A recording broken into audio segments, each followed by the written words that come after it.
65 days, so election 2024. Hello, good afternoon, and welcome to another exciting edition of The Situation. We're coming to you live from our studio here in Accra. This week has been very eventful, and as you're aware, here on Situation Room, we talk purely politics, and as we prepare for the December election, we'll give you all the details and all the information and all the data you need to make a choice as far as the election in December is concerned. This week, as I said earlier, has been very, very eventful. The Electoral Commission, for the first time, opened its doors to the general public, including the media, to listen to an IPAC meeting, an important meeting which the NDC has been calling for. We'll give you a bit of details as far as this meeting is concerned. The presidential candidates are also on the campaign trail, seeking our votes and seeking our support in the December election. We'll touch base with the various campaign of the various presidential aspirants and know what they've been saying and what they've been up to. And also, there's a new poll. We'll tell you what it entails and who is likely to win the December election. We'll go for a quick break. When I come back, I will tell you who I'm doing this show with today. You're welcome back. This is The Situation Room on ChannelOne TV, live from our studio here in Tesano. Today I'm doing the show with my good friend, brother, and colleague, Fred Tete Jabano. He used to be the producer, now he's a regular host of this particular show. Fred, good afternoon. Thank you very much for your time. Good afternoon, Sammy. How's the week been so far? As you said, it's been quite eventful. This week has been very political, and it's not surprising because we are getting closer to the election day. As you said, we have 65 days, and since Monday, we've seen a lot of political activities. We've had the EC meeting, as you mentioned. We had the various flag bearers and party representatives going across the length and breadth of this country, campaigning for their presidential candidates. We've seen various meetings. There's been the IEA meeting and all those. So this week has been very, very eventful, as you said. Let's start with the EC and the IPAC meeting with the political parties. It was much anticipated. Everybody was looking up to this meeting. And for the first time, the EC decided to allow the camera into this particular meeting. Why not still what really transpired this meeting? Sammy, it was good news for all of us when the Electoral Commission asked that we bring cameras to cover live the IPAC meeting. As you said, since the inception of IPAC, it's always been political parties and the EC and some CSOs who go sit in a closed-door meeting, have a conversation, have their discussions, and we have the political parties coming to brief us exactly what transpired at the party, at the meeting, and everybody comes with their own story. Luckily for us, the EC on Monday decided that the Tuesday meeting should be broadcast live so that we all see exactly what transpires at IPAC. And this was also on the back of calls by the NDC asking for a live coverage. And don't forget, this particular meeting, we may say, came at the instance of the NDC because they had been raising concerns about the voters register. They've been raising concerns with some discrepancies, missing numbers, illegal transfers and all that. The EC had responded to them on several occasions, saying that the register was a process and that they should take their time. Some of their issues they are raised had been corrected, others had not been corrected. So finally the EC decided to organize an IPAC meeting where everybody would be there. The entire Ghanaian populace would also see exactly what transpires at the meeting. And yes, the EC came during that meeting, gave a detailed breakdown as to what the register was, what the issues were, how they had been able to resolve some of the issues. The parties were given the chance, the representatives of the parties were given the opportunity to also make comments. The NDC made their comment. They still raised concerns with the voters' ID register. The NPP spoke where they were happy with the EC's performance so far, and majority of the parties represented, supported, and actually lauded the EC for the good job so far. The EC for the good job they had done, according to them, towards the compilation of this register. That was good news for the political parties, good news for the whole Ghanaian populace. But what stood out for us was that for the very first time, we had numbers of a provisional register. Yeah. You know, after the registration, we hadn't had actual numbers as to what exact numbers were in terms of the voters register. During that meeting, the EC made the numbers known as of Tuesday. As it says, they are not out to the final register. It's still a process. They are still going out. The final register would come in later. But now, as we speak, as of Tuesday, the total number of registered voters on Ghana's voter roll is 18,772,795 people, valid voters on the voters roll. Out of that number, as of Tuesday. As of Tuesday, yes. The day the IPAC meeting happened. Exactly. Okay. That is the number we have: 18,772,795 voters, and there were breakdowns of this particular number. We had females being 9,690,173, males being 9,082,622. First-time voters were 708,282 people. So first-time voters, meaning that during the registration for 2020, the registration which took place somewhere within May, June, July, the number of people who were registered, new voters, 708,282 people were registered. So these are first-time voters? First-time voters. The first time they are registering to be First time they are registering to vote. Let's look at proxy votes. So for proxy votes for 2020, as it stands now, we have 2,167 people who are going to vote on proxy. Then special voters list. The special voters list has 131,475 people on it for the special voters special voters list. Then transferred votes, where there are issues, where a number of issues where have been the raised in issues respect were. of the voters register. As of Tuesday, the number of people who are engaged in the transfer, successfully transferred their votes, were 332,110 people for the transfer votes. Then applicants on exception list. These are applicants who have issues, and the EC haven't resolved their issues as of now, so they are on the exception list. There are 32,974 people. Then applicants on the multiple list, so meaning that you have registered twice as a result of many things. You are put, once your name is found twice on the voters register, you are put on the multiples list. And we have 26,789 people on the multiples list. And it's interesting that during the IPAC meeting, a member of the EC, IT team, Dr. Ofoyeje, give details and give explanation why some people are on the exceptional list and others are also on the multiple list. Exactly. So as it stands now, if we should go into an election today, the voter register would have 18,772,795 people. Per the EC figures they released after the IPAC meeting. Exactly. Let's also touch base with the various presidential aspirants on their campaign. Dr. Mamman Obamia is in the Western North region. Exactly. Campaigning to become the next president of the Republic. John Dramani Mahama, NDC flag bearer, is in the home region of Dr. Bawumia, which is the Northeast region. And don't let us forget, on the same day the EC had that IPAC meeting, there was another event taking place in Accra where John Mahama met the clergy. Yeah. Yes. Where they said it was a fellowship with John Dramani Mahama. We heard so many things which happened. We heard the prayers and a bit of controversy of Reverend Owusu Bempah, who had been known to be the president's pastor for a while, who declared that he saw from God or heard from God. God told him that John Dramani Mahama was going to win the election. So on that day, a lot of people have disagreed with him. Yes, a number of people. A number of people really have come hard at him. Exactly. For this particular comment. A number of people have come. And it's understandable. We are in the season. It's a political season.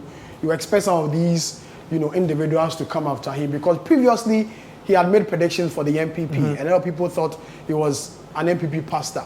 Now for him to switch all of a sudden, you expect MPP supporters and others who are sympathetic to the MPP to also come at him. But so it's understandable. To tell us the role of religion in politics. Right. You can never distinguish between the two. Exactly.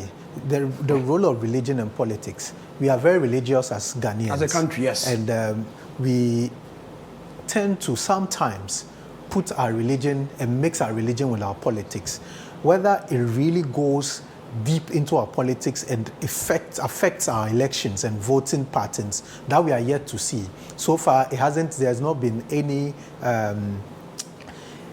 data to show that really religion has really affected positively or negatively voting patterns. Maybe 2024 would show, but it tells us that we cannot take out religion from politics. Alan Chamanti of the Movement for Change is also in the central region. He was in the Ashanti region yesterday, met Otumfo, who blessed him and said he supports his the great GTP, which Alan Chamanti is pushing. Today, he's in the central region, pushing for him to become the next president of the Republic. He also had his IEA encounter. Yes. On Tuesday. On Tuesday as well. Yes. Tuesday was a very eventful day. Very eventful day. Tell the political affairs of this country. So those are the updates on what's happening. As we speak, the running mate of the MPP is in the Ashanti region. It's in Ashanti, yes. Is the Ashanti region. Running mate of the NDC just finished the campaign at the Western North region. So she has just left the Western North region, heading somewhere else. And we've seen the national chairman of the NDC also in the Upper East region. Yeah. The president was was in the Upper East. Also in the Upper West. Yes. Yes. So the campaigning has intensified. 65 more days, and people, the political parties and leaders of these political parties have hit the ground running to ensure victory. Fred, there's a new poll in town, which talks about who is likely to win the December election. Yeah. It gives a breakdown, the methodology, the sample size. We won't talk much about this. We invite the man who did this particular polling. He did one in July. Exactly. He did one in July. Exactly. In July, as of July, when he released his polls, it put John Mahama at 71%, with Dr. Baumia at 38%. During the same polls in July, it indicated that when you go through region by region, John Mahama dropped in the central region, whilst Dr. Baumia had an increase in the Ashanti region. When it came to first-time voters, and don't forget the numbers we had for first-time voters, they were at par, 41% for first-time voters. Also in July, we realized that Nana Kwame Bediako-Cheda moved a bit higher and overtook Alan Tremantin. He went somewhere around 8%, 7%. So in this October polls, we are going to see what is happening. In the northern region, it looked like John Mahama was ahead in July. Yeah. We don't know what has happened. Musa Dankwa would come and will tell us exactly what is happening. And as you mentioned his name, I invite him to join us. Musa Dankwa, definitely going to be with us here. It's been a while. It's been a while. It's been a while. Musa, welcome. Good to see you again. Good to see you. Musa, you've done something. Apparently, Fred told us that you were cooking something. You were cooking, and it's ready. The food is ready. So just serve us what you cooked, and let us know what is inside the pots that you cooked. Right. I think this is one of the most important polls I think we've ever done. The stakes are high. And we covered 111 constituencies. We interviewed close to 8,206 people in all the 16 regions. Now, what makes this unique is that the places we went to in July, we went back to the same places again. Okay. Just to see if the views are changing. Yeah. The same constituencies, the same electoral areas, and the sample size are frankly almost the same. Okay. To see whether things have moved on since we last visited. So the result is what we've just presented to the country. And there's ups and downs for some candidates. Others are doing extremely well. And we'll see exactly what is causing those performances. Musa, take us through. Right.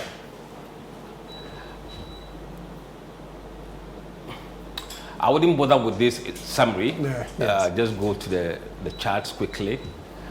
And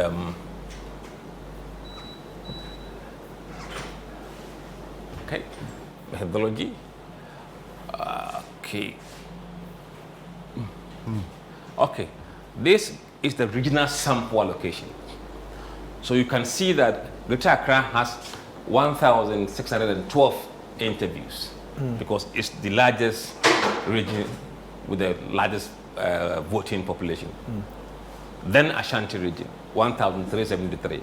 Then you have Eastern region, 813, Central, 710, Western, 599, Northern region, 597, Volta region, 469, Bono, 315, Bono East, 385, Upper East, 284, Western North, 250, Upper West, 226, Savannah, 170, OT, 169, Ahafo, 168, and Northeast, 149. I wouldn't go here. These are the specific constituencies we went and the samples that we interviewed, broken down into gender. So if you want to repeat what we have done, you have every detail to go back there and repeat what we have done to confirm or deny what we are saying. A very transparent way of polling. Demographic, quickly. Male, 54%, female, 46%. Now, if you come to age group, 18%, 19% for 18 to 24, then 23% for 25-34. So together, they make 51% of the respondent or voters are younger voters. So that is from 18 to 34. 34. Make 51% of the sample. Those 35 to 44 is 30%, 45 to 54, 14%, 55 to 64, 4%, and 65 plus is 1%. Then employment. 51 are employed, 19 are students, 28% are unemployed, and pensioners were 2%. Educational level. Senior high school, 42%. Junior high, 19%. Tertiary, 24%. No qualifications, 16%. Religion. Christianity, 66%. Islam, 22%. Traditional religion, 5%. Non-religious, 4%. And others, 3%. Then you have the denominations within the Christian bloc. 21% Pentecostal. Catholic, 17%. Methodist, 16%. Presbyterian, 16%. Charismatics, 14%. Others, 7%. Anglican, 6%. SDA, 3%. And Jehovah's Witness, 1% in the sample. Then you have the Islamic sect. The Sunni are the majority, 46%. Ahmadiyya, 22%. Others, 12%. Tijaniya, 11%. Shia, 9%. And then the ethnic groups. Majority of the ethnic groups are Akans, 46%. And you have Moy Dagbani, Ewes, in that order. Then political party affiliation of the respondents. MPP, most of them were MPP, 36%. NDC, 33%. Floating voters, 15%. 4% other parties, and 12% declined to disclose their party affiliation. Now, let's look at the first-time voters compared to the older voters. Yeah. For MPP, first-time voters, 30% of the first-time voters were MPP. For NDC, 28%. And then the floating voters, first-timers were 20%. And the others, 5%, and not disclosing 8%. But if you look at the older voters, MPP, 37%, NDC, 35%, floating voters, 14%, and not disclosing 11%. The unique thing is that the first-time voters are tilting towards floating voters than aligning themselves with any other political parties. Exactly. Yeah. So eventually, with time, this number will become very significant. It will affect the party affiliations in the country down the line if it continues like that. Now, here, we look at the governance issue in terms of people's perception about where we're heading as a country and other issues. So we asked them, do they believe that Ghana is headed in the right direction or wrong direction? This question has featured since January 2022. We've been tracking it for almost 2.5 years now. Let's look at it. Wrong direction. In July, it was 63%. Now, 62%. Barely moved. A 0.1 difference. Just 1% difference. Right direction moves from 27% to 31%. About 4% increase in that right direction. Where did the number come from? No opinion dropped from 10% to 4%. So they moved from no opinion to right direction, mostly. So you can see that the views of the public is quite stable on where we are headed as a country. The wrong direction. Then by party affiliation, 64% of MPP voters say right direction. NDC, 9% right direction. Floating voters, 16% right direction. The other parties, 11%, and not disclosed, 15%. You can see that everybody else is saying wrong direction, except even the MPP. Wrong direction for MPP is 32%, nearly a third of them. Wrong direction for NDC is 88%. Wrong direction for floating voters, which must be a concern to the party or to the government, is 74%. Then the other parties, 76% wrong direction. And then not disclosed, 65%. Not disclosed people are typically MPP shy voters. Okay. They are MPP, all right, but they do not want to tell you where you belong to that particular party. Yes. So that is a concern. So if you look at the behavior of the floating voters and not disclosing guys, that is where the election will be fought. Okay. NDC is partisan, MPP is partisan. The rest of the fight will be between floating voters and not disclosing voters. By region, I think I will skip here and go to the job approval of the president. This is very important as he hits the campaign trail. Yeah. If you hit the campaign trail and you are very unpopular, it could have impact. Let's see. Approved, it was 35% in July. Went up to 36%, just barely 1% change. So this is just it's moving the same way as the direction of the country. Direction of the Yes. country. Yes. And then disapproval, 60% before, now barely down 69%, 59%, down 1%. No opinion, largely flat. So this is a very good indicator of assessing how the people see the president. During the campaign, would it be a drag or a plus? This must be analyzed very carefully by the campaign. Now look at approval. Do you approve? MPP is 71%, NDC 11%, floating 25%, 16 other parties, 22% not disclosed. Again, you see this is almost in line with the direction of the country. And then disapproval, almost a third of MPP supporters disapprove. NDC 87%, floating 69%, other parties 75%, and not disclosed 62%. This is disapproval of a president that going to election doesn't help the ruling party. Regions, who else apart from Ahafo that approve him, and then Northeast and Upper East, every region disapprove. Even the eastern region. Every eastern region, yes. Ahafo. And then you have Northeast, and then Upper East region. Everybody else The Ashanti region also disapproves. Yes, Ashanti region disapproves by 50%. That would be strange, knowing very well that that's the party's main base, as they always say. It tells you we are in different times. Different times, not normal times, as they say it. No. Now, let's look at the government performance. Excellent. It was 8%, it's gone to 9%. Very good or good, it was 29%, now 30%. Average was 14, now declined to 12%. Poor or very poor, it was 49, still 49. The increase is just marginal. Compared to all of them. You see, and this is the basis of me saying that the race is stable, is stabilized. For 90 days, see the changes. 90 days, see the changes. Now, we took a deeper look at the performance of the government by sector and sector. The economy, excellent 12%, very good or good 27%, average 20%, poor or very poor 41%. Meaning that the economy is one of the things people are disapproving with government. Look at the economy, 41 disapproval. Governance, 44% disapproval. And then you have agriculture, 40%.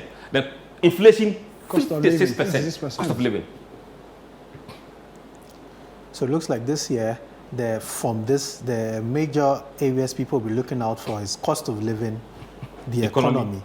And because of food crisis, you see this and that, in cost of living and agricultural performance, you see 40%. Even governance. Yeah, governance too. Yeah. So it comes with corruption and all those issues. Yeah. Standard of living, very, very key. How do you compare your living standards today compared to last 12 months? Improved. It was 21, 25%. That is a 4% improvement. Worsened from 47 down to 46, just 1%. You need this one to move a lot to have impact on the polling numbers. Yeah. If it stays flat, you'll be flat. On change, down 1%. And then no opinion, down from 5 to 3%. So they move from no opinion into this column. What you need to happen is that you need people to move from worsen to other columns. But those areas are better than worsen. Look at the party affiliation. Everybody else says that it hasn't improved except MPP people. Obviously, you expect them to say so. It's understandable. And you see, and as I said, pay attention. You discount the NDC guys. Look at the floating voters. What we say they are the kingmakers, right? Yeah. Look at how they are feeling about it. Because the belief is that MPP supporters will obviously vote for MPP. NDC supporters will do same. You need the guys in the middle. Yeah. Look at their view. And look at those who are saying they will not disclose. Even that worsening is 41%, majority of them. So even if you want to give the not disclosed to the NPP, they are still not happy. They're still not happy, yes. Okay. By region, you can. And then, are you optimistic it will improve in the next 12 months? No, remains flat. Same. Yes, it's gone up from 21 to 40%. And then not sure has declined from 58 to 40%. Why is this happening? They believe there will be a change of government. If you look at those who are saying yes, you see who they are voting for. See. That's how you read the data. If they believe that this government will go and they believe things will change, then they become optimistic. So there's a correlation between this number. You can run a cross tab to see who these guys are voting for. So there's a lot of data that we need to synthesize and analyze. Corruption in Ghana today. Is it improving? Getting worse. 47 now to 52. This was declining before. It's now taking a up nosedive. No, it's taking a flight up. Yeah. This should be coming down if you are going into an election for a ruling party. It's going in the wrong way. It has to come down instead. Improving, look, 21 down to 20. It's getting worse marginally. No change, decline marginally from 27 to 24%. No opinion, down 2%. So things are not going the way it should go for the government as they approach the election. Then confidence in the police and the security services. Very remarkable performance. Confidence, 58, now 64%. It's improved, it's gone up. No confidence has declined from 33 to 26%.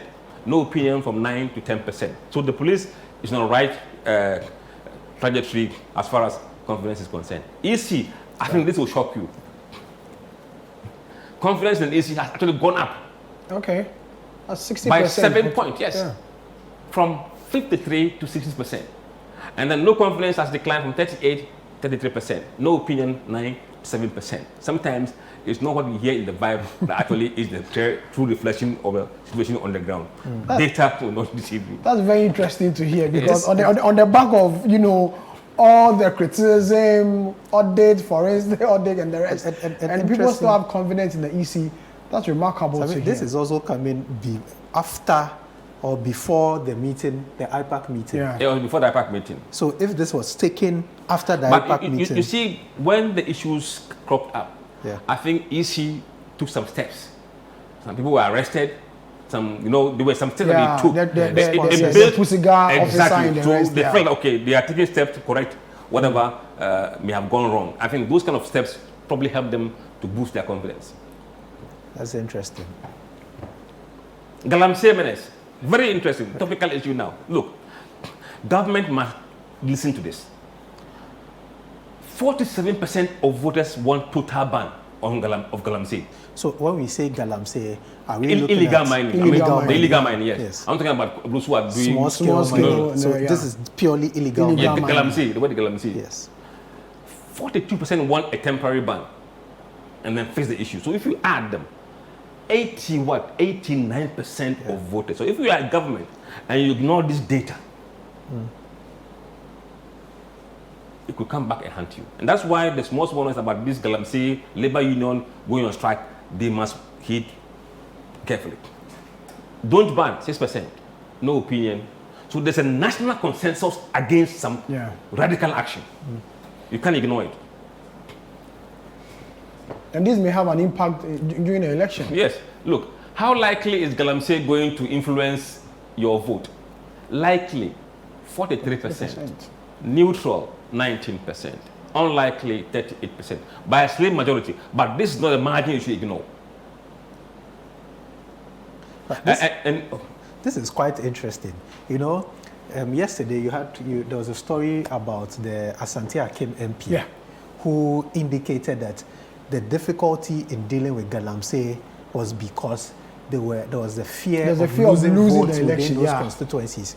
So now you need to make a choice of whether you want to lose votes within the Galamsey constituency or lose votes generally. He even cited an example of 2020 where he says when the government started the war, they lost almost all the constituencies that had Galamsey. Let me tell you, interestingly, the regions with no Galamsey have higher opposition, higher likelihood of impact, and strong banning.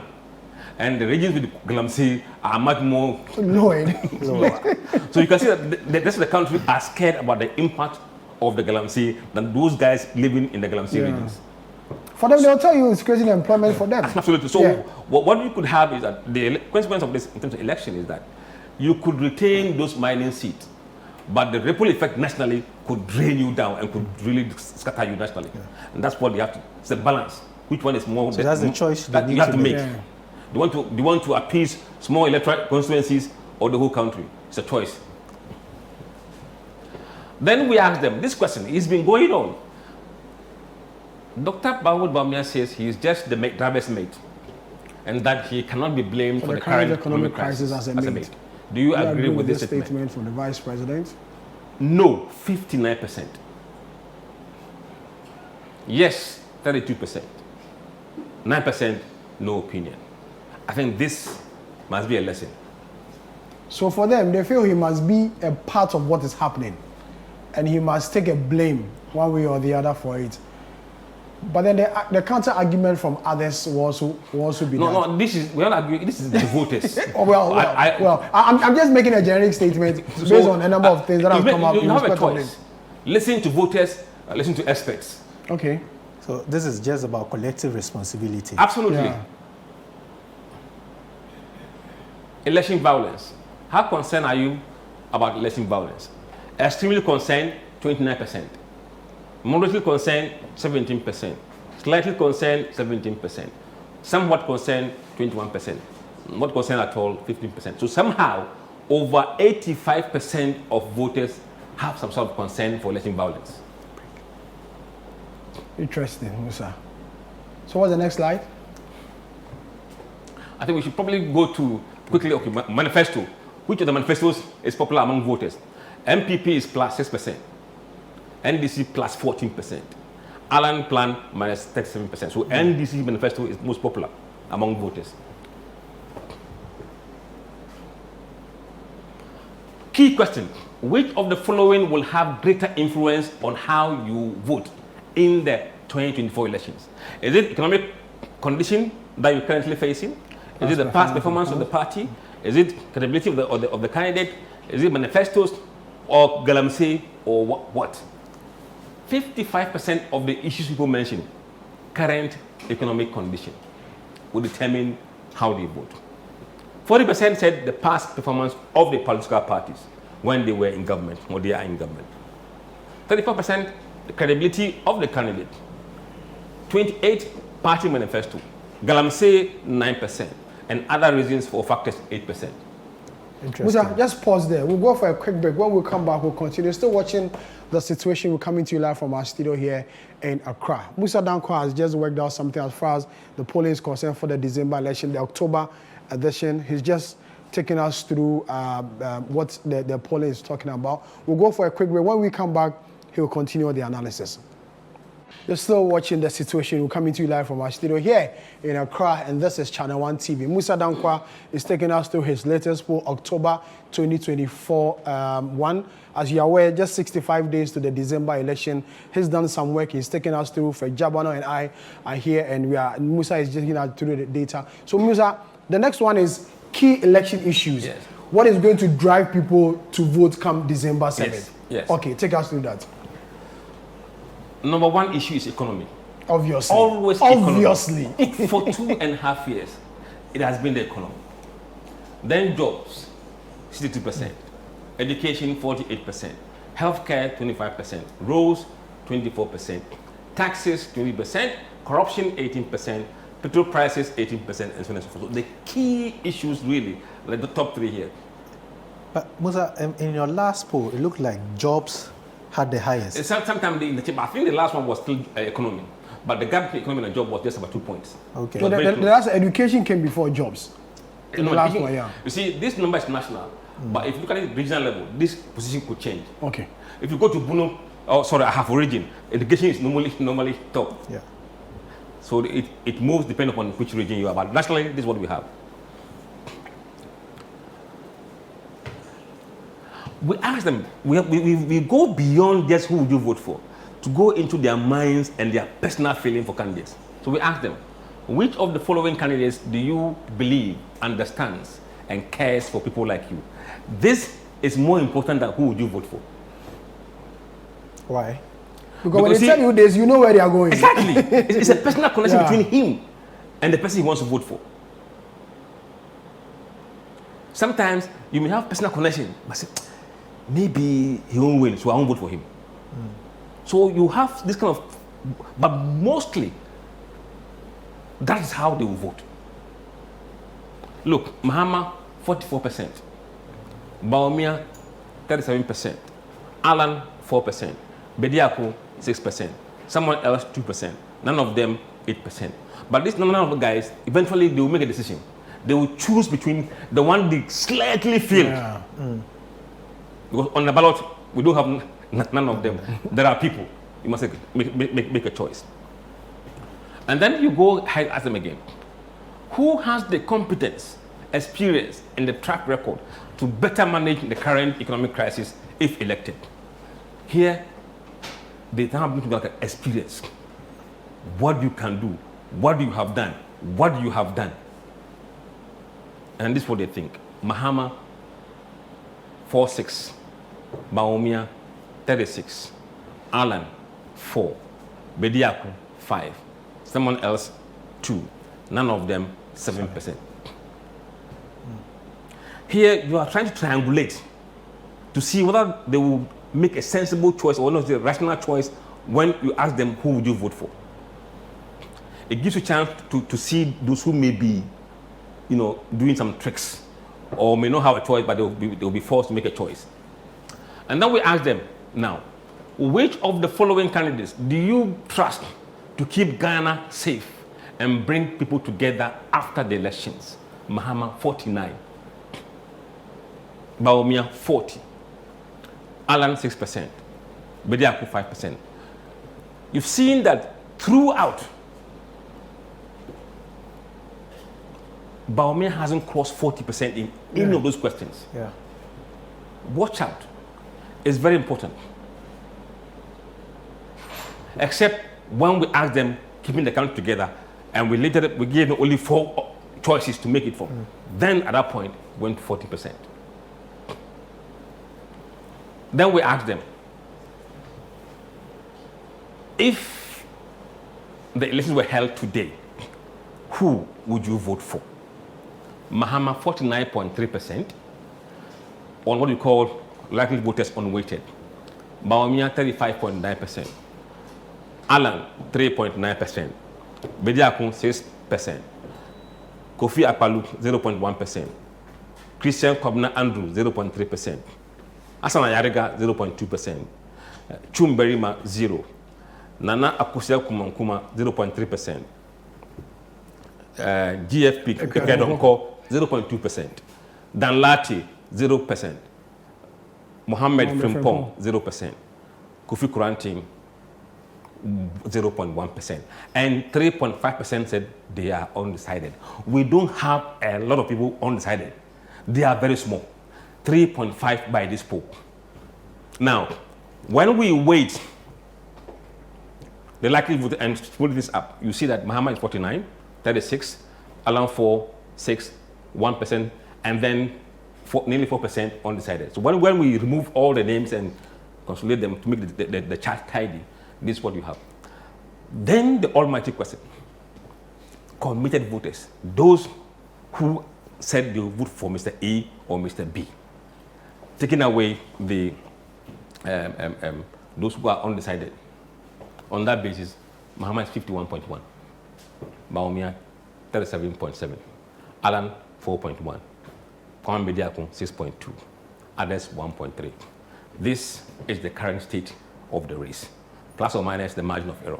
So hold on. What interests me in this particular part is Nana Bediakun and Alan. They are hitting almost 10%. Yes, 10% of the votes. Yes, we'll see why soon.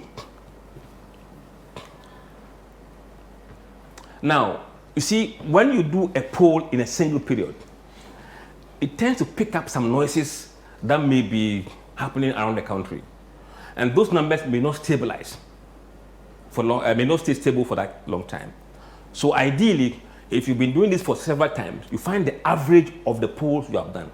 So, if we take the average of the polls we have done this year, average them throughout, Muhammad is on average 53%. That is more realistic than 51.1, because that doesn't include the noises. The noises are removed.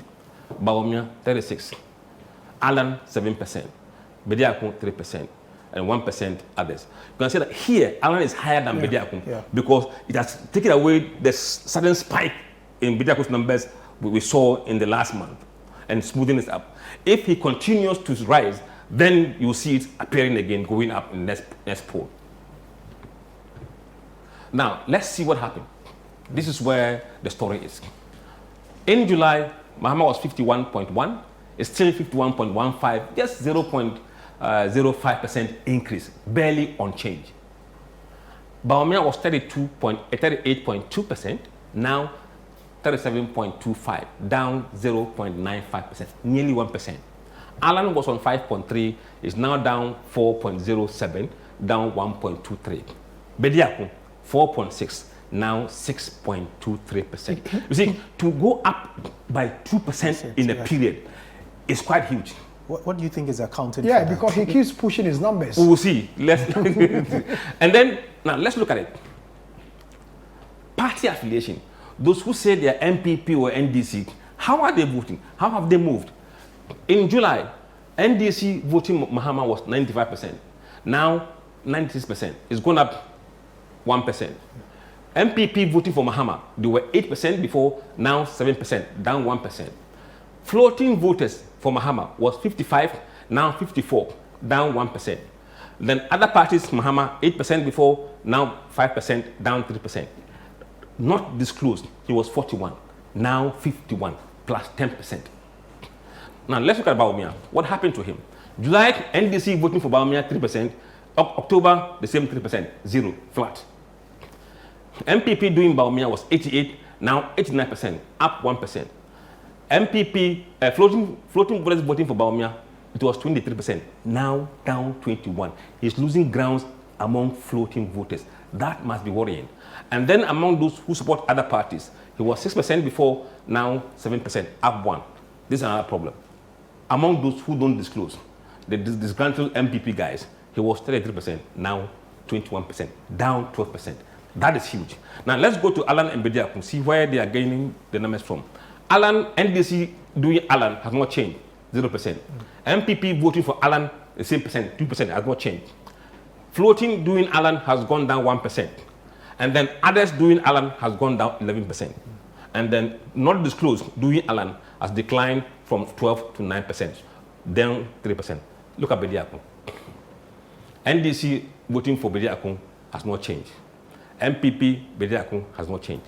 Floating voters Bediakun from 9 to 14%. That is 55-point increase. And then 12% among those not disclosing to 16%, up 4%. That is significant because these two blocks of people are quite huge in the demography of voters. Now let's look at the runoff scenario. In case there's runoff, we don't believe there will be runoff. The data doesn't suggest so. There will not be runoff. It's one touch for this election. Yes. Mahama, 55%. You see, if it was close election, Mahama would have been around 51 here in the runoff. It would be a tight close. The gap is still what? How many percent? 10 points in the runoff. And the gap between Mahama and Bawumia here,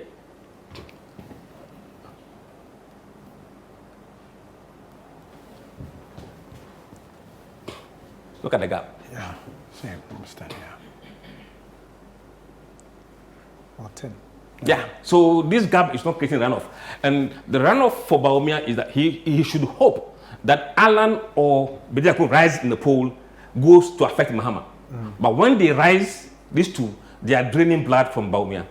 That's the problem. Unless they can drain from Mahama, there will not be any runoff. Now let's look at runoff. Very interesting to see the alliances. In the case of runoff, 99% of those who in the first round went for Mahama will go for him again. 1% will do Bawumia. Among Bawumia people, 2% will do Mahama Green. 98 will still do Bawumia. Those who went for Alan, 49% will vote Mahama, and 51% will vote for Bawumia. So in between Bawumia, Alan supporters, they are split in the middle. So if you say that, oh, they will come home, this is saying they're not coming home. Then, Nana Kwame Bediakun, where would their guys go? 60% will go to Mahama. Here. Only 40 will go to Bawumia. And then among those who are voting for other parties, when it comes to the runoff, they will run away to Mahama. 67%. So this is an alliance against the incumbent. Everybody else is fighting the blue.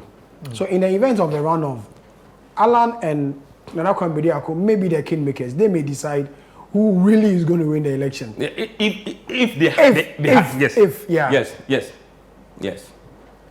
And the thing, one thing is that you see, sometimes it's not what the leaders say, but what the followers want to do. Yeah. You can go somewhere and the followers will not follow you. Yeah. Now let's look at it by party affiliation. In the runoff, 8% of MPP people will vote Green, will vote for Mahama.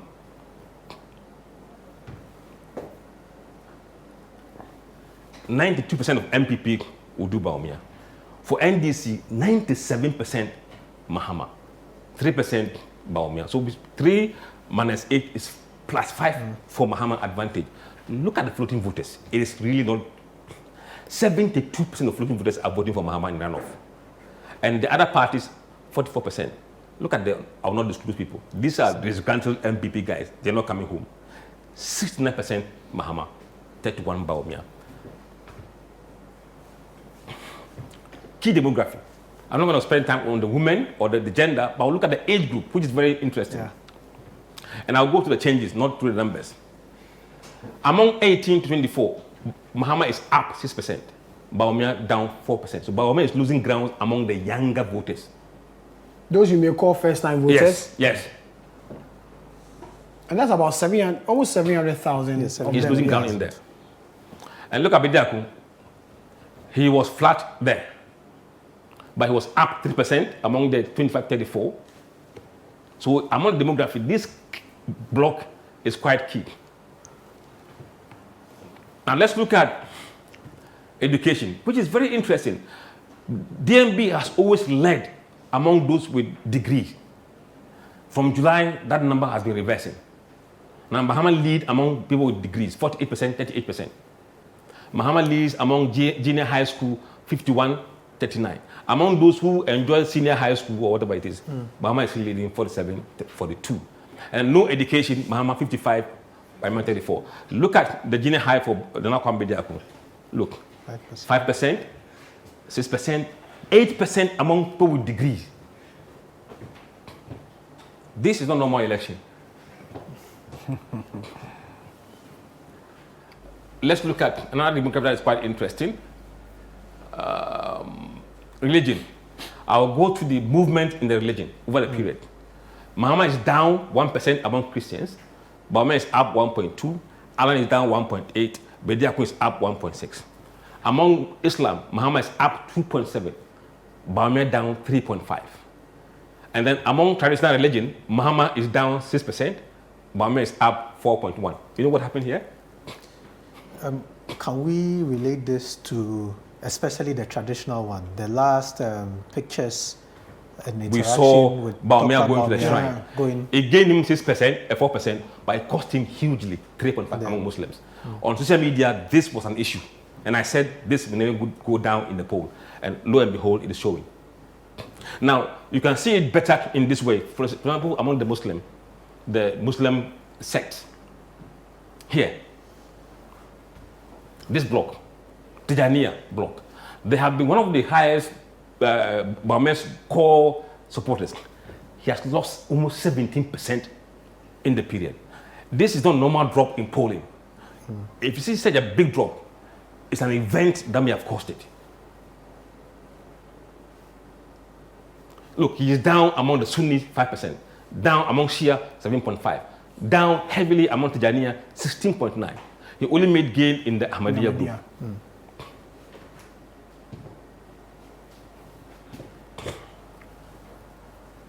I'm not going to go through the Akan. Now let's look at, if you have time, Yes, the regions. The regions, quickly.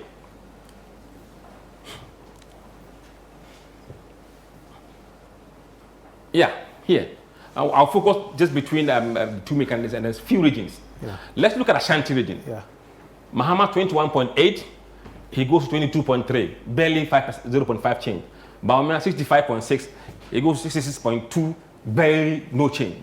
Let's look at Mahama. Mahama go in Bunu now. Mahama leads 51.2. He is up 6%. Baumia is down 11% in the Bunu. Is it Bunu? Yes. Yes. 11%. Yes. So let's take a look at what we knew as the Brown Ahafo region, the Bunu East, Bono, and Ahafo. Ahafo. Yes. All of them except Ahafo. Mahama is leading in Bunu East and Bunu. Okay. And then if you come to Greater Accra, Mahama 59.2. He is down compared to last period, minus 4.6. Baumia goes to 33%, up 2.4%. Now let's look at Northern region.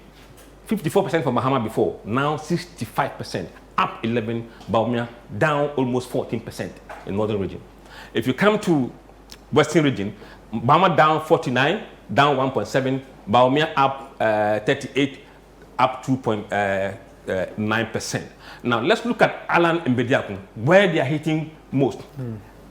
Eastern region, Alan is now on 7.5%, up 2%. Bediaku on from 9.8 to 13%. That's about 3.4. Two of them are doing 19% of Eastern region vote, which should have gone to Baumia. So Baumia is now playing lower in the Eastern region, much, much lower. Now, if Central region, Alan is down 7.5, Bediaku down 1.7. But together, they are doing close to 19-20% in the Central region. In Ashanti region, Alan is down 4.1, now down 3.5, and Bediaku up to 6.7, that's 2.8. How are they performing in the Northern region? Northern region, I think they have all no show. Alan just go up 1.3, Bediaku go up 0.9. So marginally 3% in the Northern region for Alan and 1.1 for Bediaku in the Northern region. All right. Western region, Alan was down 2.9, but Bediaku is up 3.2% and also up 3.7 in Western North. Great. So Musa, from now, after this poll, October, what's next? We have about Are you cooking 2 months. another one? Yeah, what we're going to do is that we are going to revert to telephone polls. Okay. from middle of October. We will do 5 days rolling poll. At the end of 6 days. At the end of 6 days, we'll release that results of that week poll. And then another will start the following Monday for another week. We'll release it. So we'll have a weekly tracking poll over the telephone. And over the 4 weeks, we'll then aggregate all the telephone polls together. And then we'll have the average telephone polls we had. And then from there, we'll go up and do our modeling to tell you exactly what the results could be December 7th. Musa, as always, we say thank you very much for your time. And the political parties will take a keen interest in this particular polling as they prepare for the December election. It's been an insightful one. Yes, quite interesting. The numbers look very interesting. Numbers don't lie, as they say. Yes, they say numbers don't lie. So it's up to the political parties to look at the data and see how they want to interpret the numbers and do what they have to do to ensure victory in December. Thank you very much. Musa, as always, thank you very much. It's my pleasure. It's been another exciting edition of The Situation that came to you live from our studio here in Tesano in Accra. My name is Sami Wiafe, and I did this with my colleague and friend, Fred Tete Jabana. So we'll come your way again. Be good.